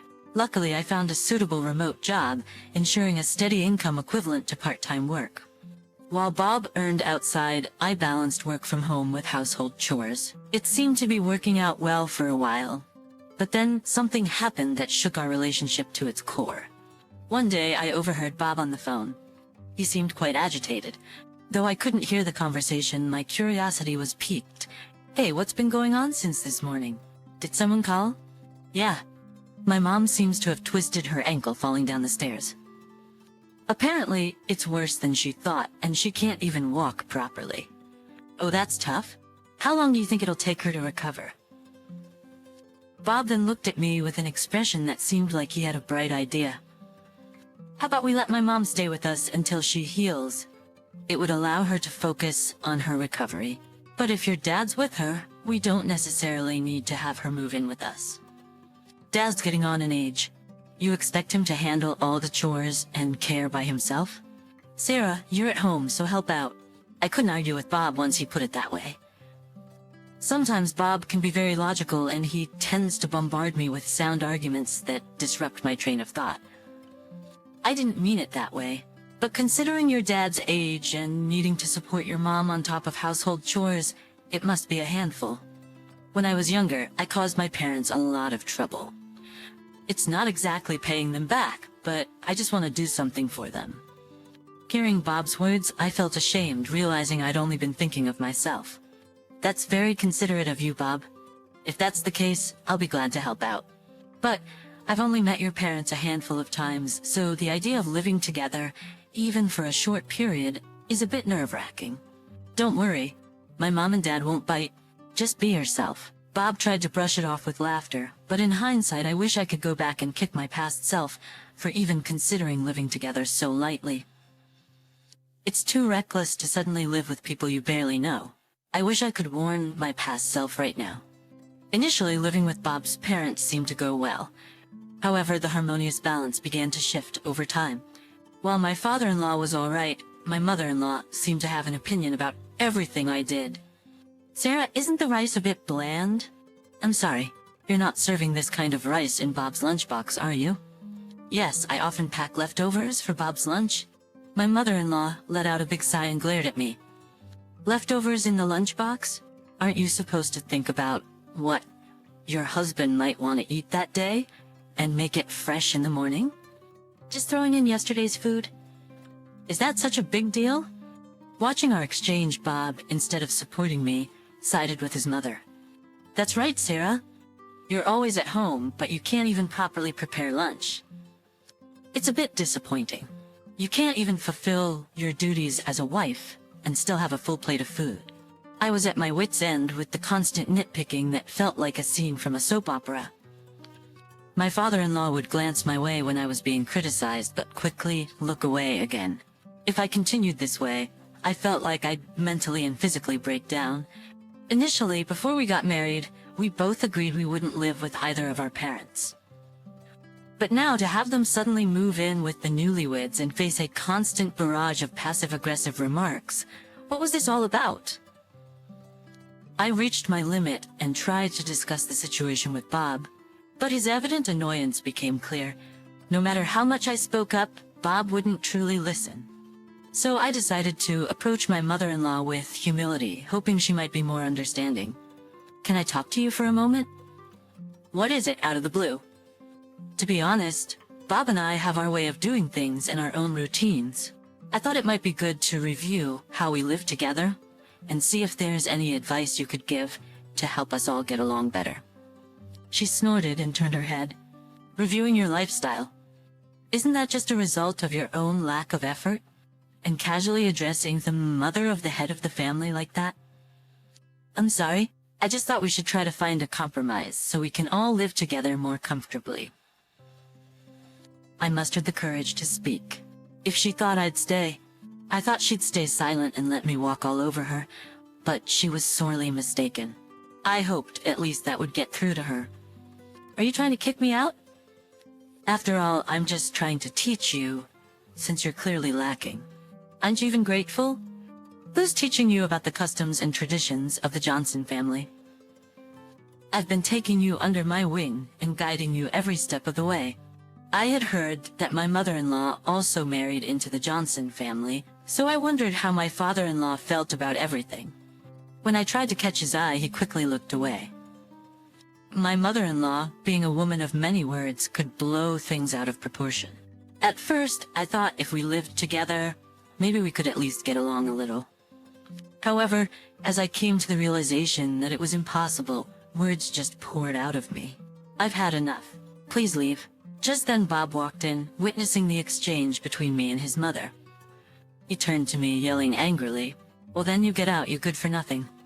He slammed the door open as he shouted, "Bob, when did you get home?"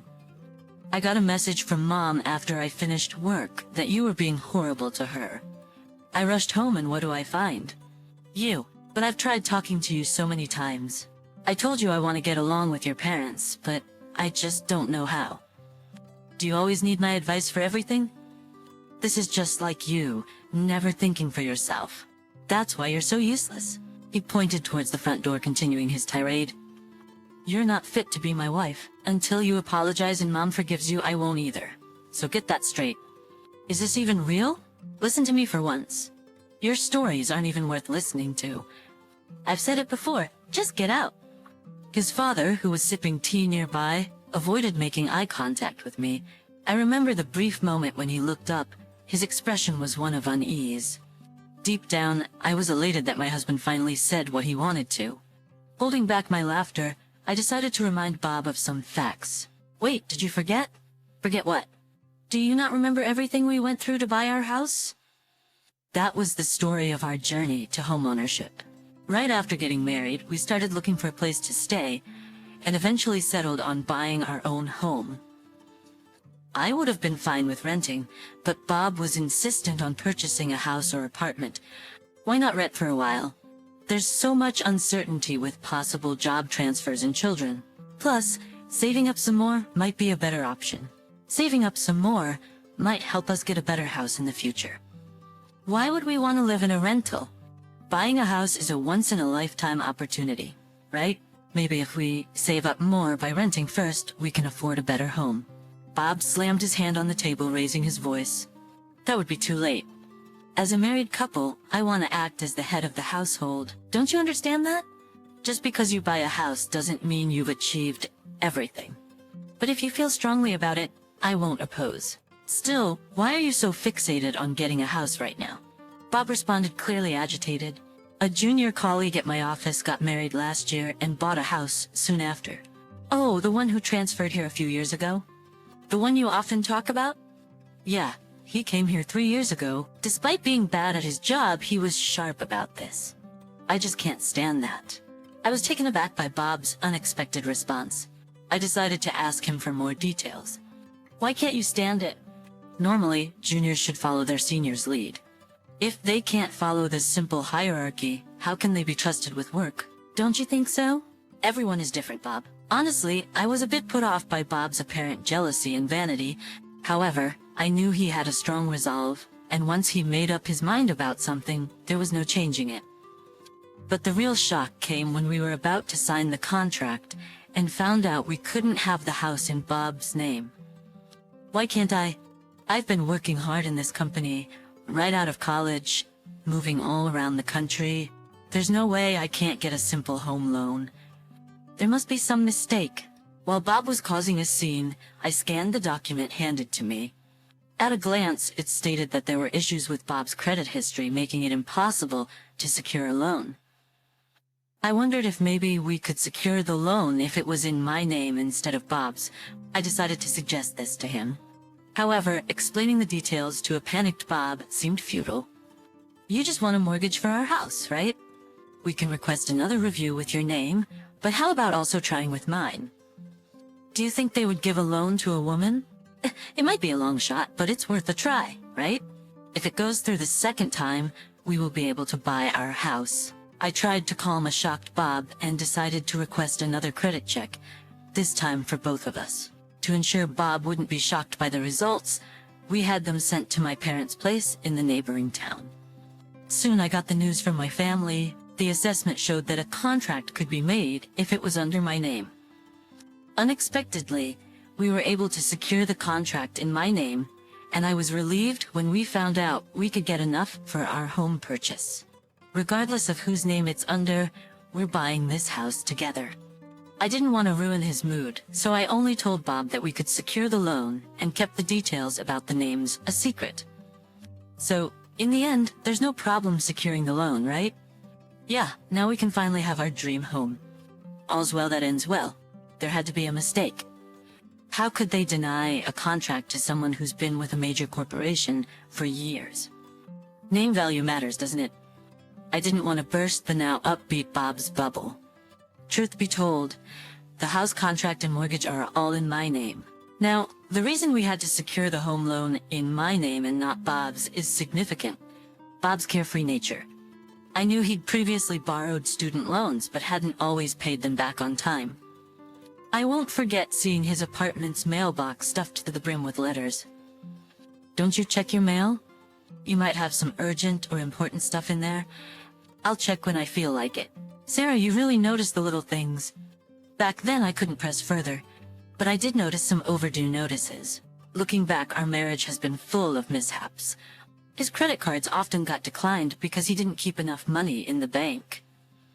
This recurring issue eventually led to his card being terminated. When I noticed credit card bills cluttering our home table, some were already overdue by 6 months. Hey, about those letters on the table. The ones with the payment slips? I'm not sure about them. I'm too busy. Can you handle it? Can't you just take a look at what it's for? Suddenly, Bob became irritated and grumbled his way to the bedroom. I've got work to do. Can't you handle such trivial matters? I'll never forget how he just carelessly shoved his responsibilities onto me without even giving it a proper look. I went and made the payment as he asked, but given the significantly overdue deadline, it was no surprise his credit card was no longer usable. Considering the student loans and credit card debts, it's no stretch to imagine that Bob's credit history was a mess. Despite it being his own affairs, did he not remember? The words almost left my lips. Before our home purchase, Bob's carefree nature caused a lot of issues. I wonder if his mother is even aware of his credit problems and his inability to secure any loans or credit cards. Bob, seemingly recalling something after hearing my words, wore a startled expression. You're not saying the house contract is under your name, right? There's no way you, a woman, could handle that. Then, noticing Bob's demeanor, his mother chimed in. What's the matter? This house belongs to Bob, the head of this family. You should just leave if you have an issue.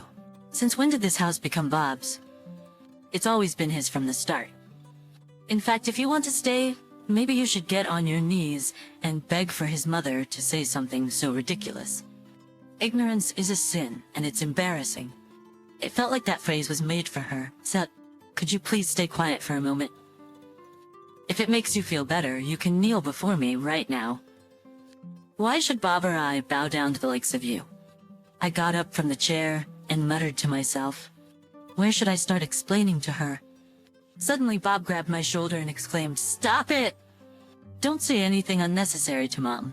What's the problem here? Ignoring their voices, I moved away from the dining table and went to retrieve some documents from the safe in the next room. Take a look at these, I said, handing them the papers. They were made when we bought the house. His mother briefly glanced at the papers, then tossed them aside. His father picked them up and started scrutinizing them.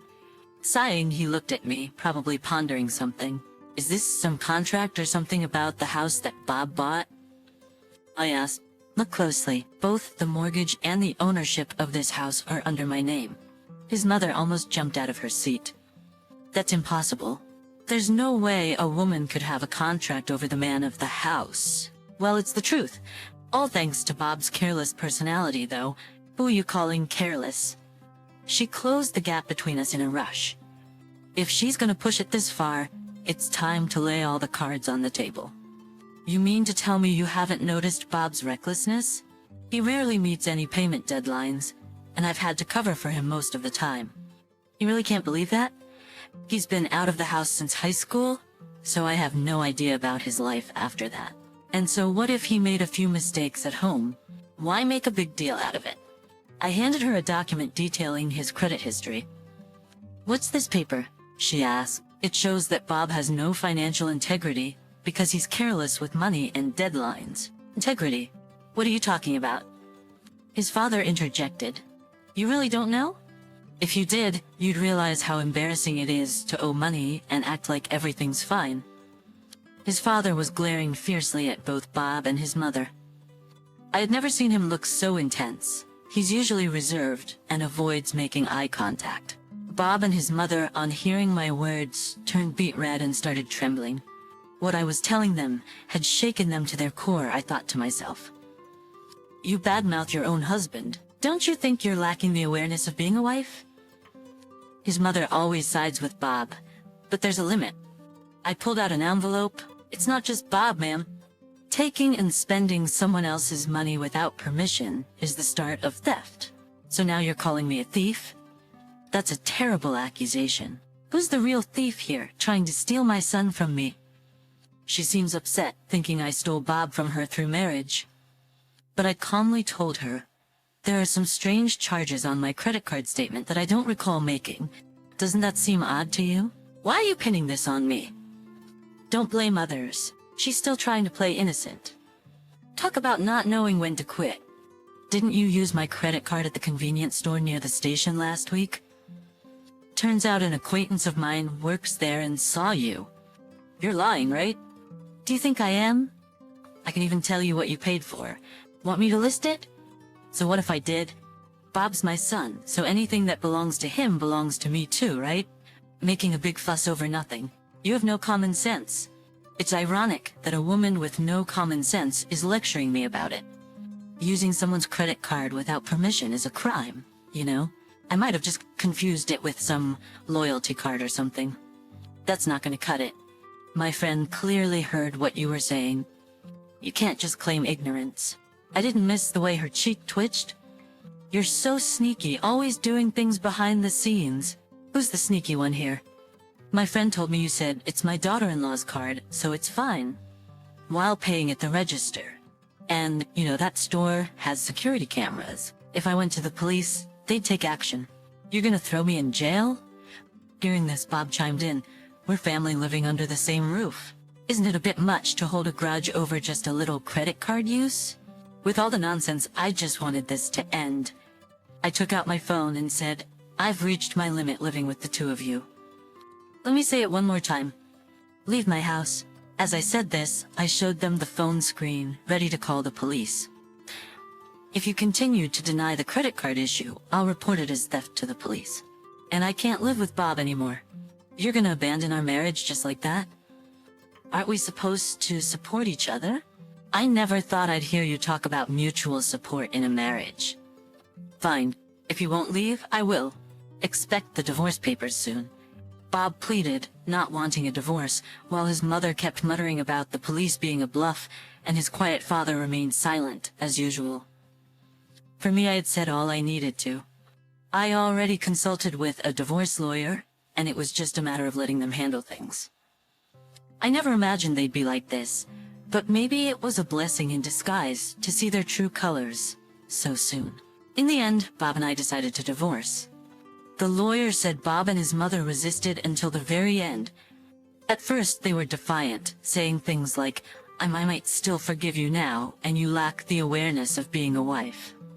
However, as the lawyer calmly explained everything, their confidence waned. Clearly realizing they had no case, they gave in. After I moved out, Bob and my ex-in-laws continued living in the house without permission. But considering I own the house and we're no longer family, I don't owe them anything. Through the lawyer, I gave them a choice: move out soon or pay a much higher rent than market value. They chose to move out. Furthermore, having seen his wife's true colors during this debacle, my ex-father-in-law surprised everyone by filing for divorce. He had been quiet throughout, but there must have been things he couldn't overlook. Now, he lives alone using his savings while Bob and his mother seem to be struggling. Bob tried to take care of his mother, but soon after he faced issues at work. He had been treating a junior co-worker terribly, which led to reprimands from upper management and resulted in a demotion. Apparently his salary was cut and his position was lowered.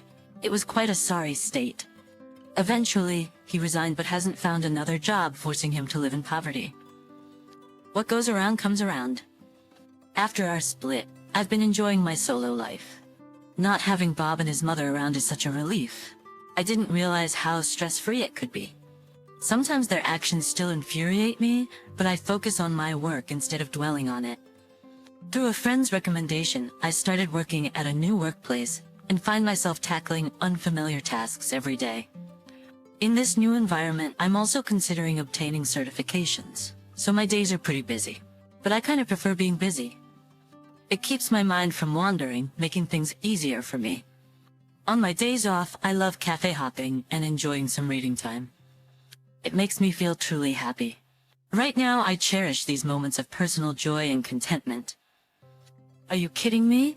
Faking sickness? Do you have any idea what I went through? It wasn't fake. I really had a heat stroke. The reason my mother-in-law was so angry was that I couldn't attend my father-in-law's funeral. It's not like I didn't want to attend the funeral. That day, I felt ill from the morning.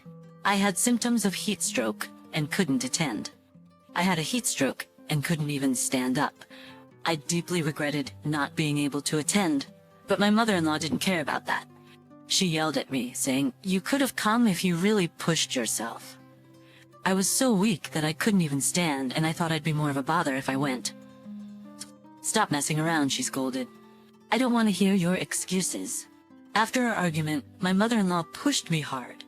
Oh no, the place where we had our argument was right at the top of the stairs. Losing my balance after she shoved me, I tumbled down the stairs. Suddenly my mother-in-law shouted, "Watch out!"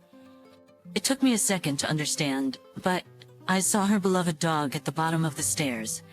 Even though she had told me to avoid it, I had no choice but to collide with the dog. My name is Amy. I'm turning 26 this year. I've been married for 2 years to my husband, Kevin, who is 4 years older than me. We don't have kids yet, but we live happily together. "Did you go to my mom's again today?" I asked. "Yeah," my husband replied. "Sorry you have to do that every day." Ever since we got married, I started a part-time job at a local supermarket. But every day after work, there's a place I must visit. My in-laws' house. My mother-in-law is a stay-at-home mom, but she never does any housework herself. "Are you going to keep working after marrying Kevin?" she asked. "I plan to," I replied. "Why not switch to part-time? Then you can come to our house every day and help with the chores. Your domestic skills will improve, right?" "If you don't like it, then you shouldn't marry Kevin," she said. "I see." During our first visit to my in-laws' house for introductions, I had a moment alone with my mother-in-law. That's when she set this absurd condition for our marriage. "So what's it gonna be?" she asked. "Are you gonna do it?" I hesitated, but ultimately agreed. Honestly, I wanted to refuse such a ridiculous condition, but I also wanted to marry Kevin. Since then, I've been going to my in-laws' house every weekday to do chores. I'm told not to come on weekends because my father-in-law is home. She probably doesn't want him to find out. I have to do everything: laundry, cleaning, preparing dinner, and shopping. On Fridays, I also have to prepare meals for the weekend. "It must be tough for you every day," my husband sympathized. "You can take a break once in a while, you know?" "Yeah, but I'm okay," I replied.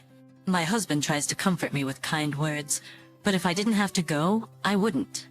Not only do I have to do chores at my in-laws' house, but I also have to work a part-time job.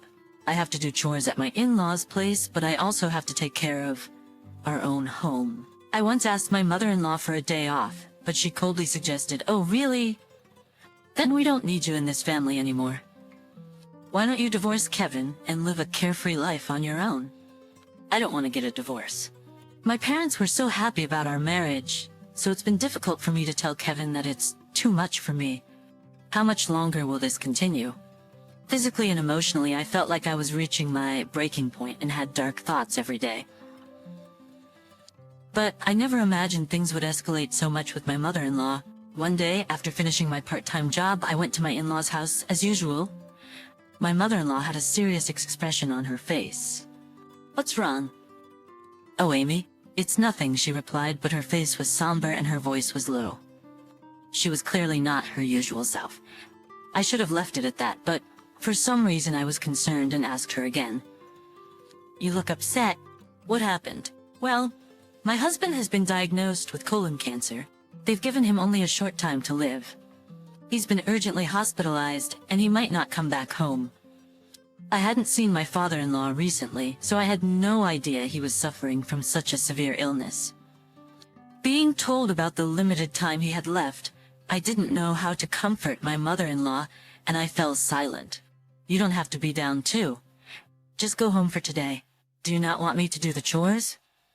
I asked. "I just want to be alone today, so there's no need for chores." As my mother-in-law said, I left their home that day, but thinking about it, it's quite heartbreaking. If my husband Kevin had such an illness, it wouldn't be anyone else's business. My mother-in-law must have been devastated. I decided to give her some space, so I didn't go to their house the next day. However, the day after that, she called me. "Kalen, how are you? Why didn't you come yesterday?" she asked. I thought, since you were feeling down, that's no excuse. Come over now. She didn't have to get so angry. After she abruptly hung up, I immediately went to their house. "You worthless daughter-in-law. The laundry's piled up, and I couldn't even eat dinner yesterday. Get to work, and while you're at it, take care of the dog." Entering their living room, I was met with a chaotic scene of clothes strewn everywhere. How could they make such a mess in just one day? I thought to myself, in a way that's quite a talent. I started by picking up the clothes scattered on the floor and began doing the laundry. And there was such a pile. While I was operating the washing machine, my mother-in-law called from the living room. "Why are you just standing there? Hurry up and clean." I know. I held back from retorting. If I talked back, she might threaten divorce again. She instructed me to clean the room where her beloved dog stayed. What's that awful smell? That room didn't have air conditioning. The poor dog living in such conditions was pitiable. Moreover, its waste was left untouched, creating a terrible stench. "You should take better care of the dog." "I know, this is to get back at you. If you care about the dog, then why?" While listening to my mother-in-law, I was thinking that internally. After that day, my mother-in-law's mistreatment escalated. Taking advantage of my father-in-law's absence, she started summoning me not just on weekdays, but on weekends too, burdening me with all sorts of chores. Ultimately, I even ended up having to walk her dog. Living this way, I lost a significant amount of weight. I was sleep-deprived, waking up early, and looking after my own home became quite a challenge. Then, 6 months after my father-in-law's hospitalization, he passed away after his long battle. "David," my mother-in-law cried out in the hospital room. I also shed tears watching that scene. Though I hadn't seen him much recently, he always cared for me when we did meet. It was heartbreaking that he was gone. I wanted to pay my respects and gratitude at the funeral, but the next day I woke up feeling extremely ill. I wanted to bid him farewell with all my gratitude. However, the next morning when I woke up, I felt terribly ill. It was hard even to stand up. I had been making various preparations for my father-in-law's funeral, but symptoms similar to heat stroke began to manifest. Gradually, my hands and feet started cramping. "Hey, are you okay? You look pale?" Kevin voiced his concern around noon. Apparently, my complexion was very off. "Yeah, I feel awful. My hands and feet are cramping. Might be heat stroke. Don't overdo it, okay? Yeah, I think I'll be okay if I just rest a bit." I reassured Kevin and decided to rest in a cooler room. However, even when it was time to head to the funeral, my condition didn't improve. "I'm sorry, I'm not feeling well. If I go like this, I might just be a bother." "It's alright. Amy, why don't you rest at home?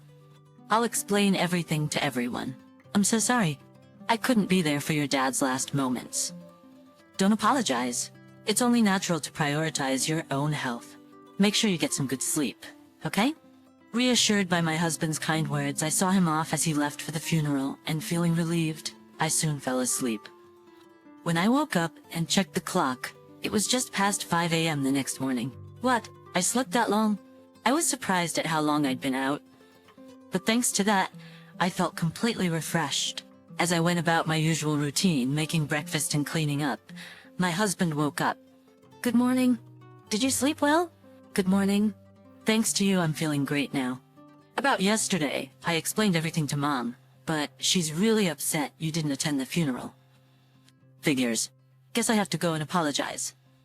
I wasn't really looking forward to it, but I decided to head to my in-laws' house and apologize to my mother-in-law in person. Hello? What are you doing here? I'm sorry about yesterday. Just come in for now. Upon arriving at my in-laws, I apologized and was allowed inside. She's quite mad. She glared at me with cold eyes. However, she didn't say or do anything further and quickly retreated to her room upstairs. I need to apologize properly. I followed her upstairs and tried to talk to her. I'm really sorry about yesterday. What are you sorry for? For not being able to attend the funeral. The moment I said that, my mother-in-law screamed at me, her face red with anger. Are you kidding me? Faking sickness? Do you have any idea what I went through? I wasn't faking it. I really had heat stroke. I truly didn't want to skip the funeral. I wanted to be there for my father-in-law's last moments. But of course, she didn't know how I felt, and continued to yell at me. Heat stroke? You could have come if you really tried. It was so bad I couldn't even stand, and I thought I'd just be in the way. Stop it with the excuses. I don't want to hear it. After arguing with my mother-in-law, she pushed me hard. Oh no, the argument took place right at the top of the stairs. Losing my balance, I tumbled down the stairs. Suddenly she shouted, "Watch out!" In a split second, I realized her beloved dog was at the bottom of the stairs. Even if she told me to watch out, there was nothing I could do. I ended up colliding with the dog. What have you done? Frantically, she rushed down the stairs. Ignoring me, she was only concerned about her dog. So in her eyes, I'm less important than the dog. As I faded into unconsciousness, that thought lingered in my mind. When I woke up, I was in a hospital bed. Huh? The hospital? Why? I was disoriented, looking around in confusion. Amy, you're awake. Thank God. My husband was beside the bed, relief evident on his face. Why do you look so upset? I fell down the stairs. Oh, I remember now. I recalled being pushed down the stairs by my mother-in-law. She told me you slipped and fell. I was so worried. She pushed me and now she's lying about it. My mother-in-law seemed to have given false information to my husband. No, it wasn't like that. Your mother actually pushed me. What? You're kidding, right? I'm not kidding. When I apologized for not attending your dad's funeral, she got angry and pushed me. I remember colliding with her dog after that, but hearing the truth from me, Kevin buried his face in his hands. Well, it's no wonder. His own mother did something almost murderous. My mother did that? I'm so sorry, Amy, Kevin said, and then staggered out of my hospital room. Luckily, I only suffered bruises and was discharged the next day. There's still a bit of pain, but it shouldn't interfere with daily life. And home. As I entered the house, I could hear Kevin arguing with his mother from the living room. What have you done? I've told you, I didn't do anything. What's all the fuss about? I opened the door to the living room where they were arguing. What's going on here? I got home and was confronting my mother-in-law about what you told me yesterday, but she insists it didn't happen. I didn't do anything, right? The nerve of her to play innocent in front of me. I can't believe her. More importantly, because of you falling down the stairs, my dear dog got hurt. Aren't you going to apologize for that? Ah, that dog. Glad it was only injured. But is she serious? She's the one who should be apologizing. My anger towards her started to bubble up. If you don't say anything, how will we know? Can't you apologize? If you can't, maybe you shouldn't be with Kevin. Should I help you guys divorce? That's enough. I've had it. Having reached my limit, I decided to vent all the frustration I've been holding back on her. If you want a divorce, go right ahead. But aren't you the one who should be apologizing? Are you the one who needs to apologize? Sure, I'm sorry for injuring your dog, but this was all because of you. If you hadn't pushed me, none of this would have happened. Do you have any proof that I pushed you? If that's how you want to play it, that's fine. Maybe I should have the police investigate this as assault. If she thinks I'm just gonna let this slide, she's mistaken. But the moment I mentioned the police, her face turned pale. The police? You're exaggerating. I lost consciousness because of what you did. It was fortunate that I only got bruises. But what if it had been worse? What if I had died? You'd be arrested for murder, wouldn't you? So what will you do? Apologize? She looked like she was about to cry. She must really not want to get involved with the police. But instead of apologizing, she just stood there silently. Losing his patience, Kevin started yelling at her. What's it gonna be? Say something. Weren't you the one who said silence won't solve anything? I'm sorry. I promise I won't do anything like this ever again. Please forgive me. It took her son yelling at her to apologize. She clearly doesn't take me seriously. Even though she apologized, deep down I felt resentment. Well, alright. I'll let it slide just this once. Really? She looked relieved. Probably thinking I had forgiven everything. But she's mistaken. I was only forgiving the incident with the stairs. She thought I'd forgive everything she's done?